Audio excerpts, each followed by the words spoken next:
पटना ऐसना पटन देवी जी हे बनारस जैसन घाट पटना ऐसना पटन देवी जी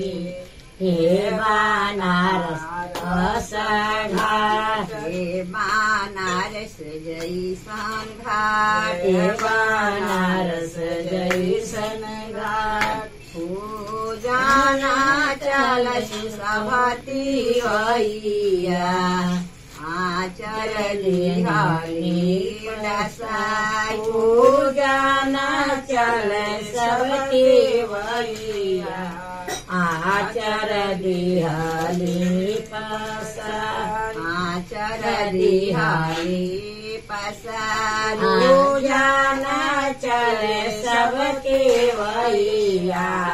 आचर दिहाली पसार पाँच पुतरा एक दियावा दियावा मांगबो जरूर पाँच सूतर एक दियावा दियावा मांगबो जरूर पाँच पुतरा एक दियावा दियावा मांगबो जरूर पाँच सूतर एक दियावा दियावा मांगबो जरूर बाजावा बजैबो रे समचौकी खटिया करबो गुल जा बजावा बजैबो रे समचौकी घटिया करब गुल जा बाजावा बजैबो रे समचौकी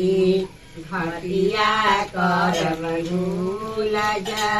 जाना बजैबो रे समचौकी घटिया करब गुल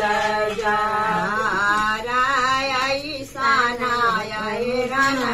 देवी हे बनारस ऐसन घाट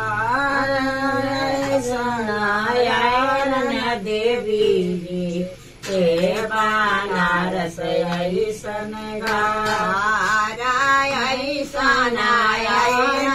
देवी जी हे बनारस ऐसन घाट देवी जी हे बनारस घाट पूजना चले सबती भैया आचल दिहाली दसाई पूजना चले सबती भैया आचल दिहाली पसार आचल दिहाली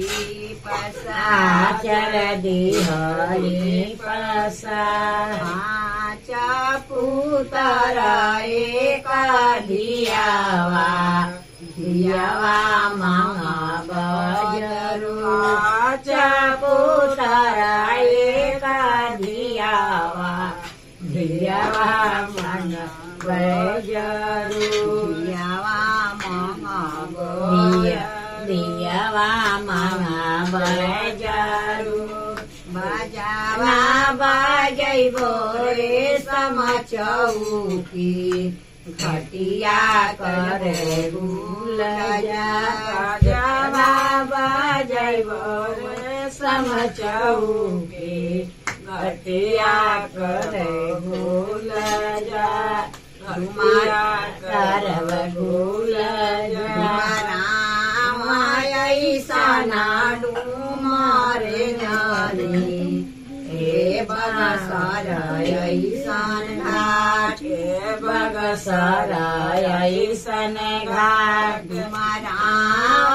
ऐसना डूमारे जानी हे बनारस ऐसन घाट हे बनारस ऐसन घाट पूजना चले ते वैया आचर दिहली प्रसाद पूजन चल लेती वैया आचर दिहली प्रसाद 5 पुतरा एका दियावा मामा गोजरू 5 पुतरा एक दियावा बाजावा बजैबो रे समचौकी घटिया करम गुल जावा बजैबो रे समचौकी घटिया करे गुल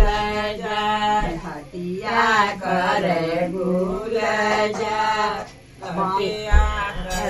बाई कैसाना बाम्बा देवी जी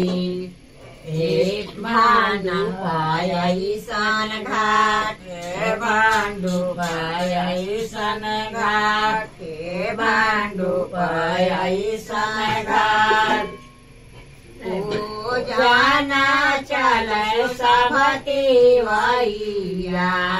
आचर दिहली प्रसाद जाना चले सबती वैया आचर दिहली प्रसाद आचर दिहली प्रसाद आचर दिहली प्रसाद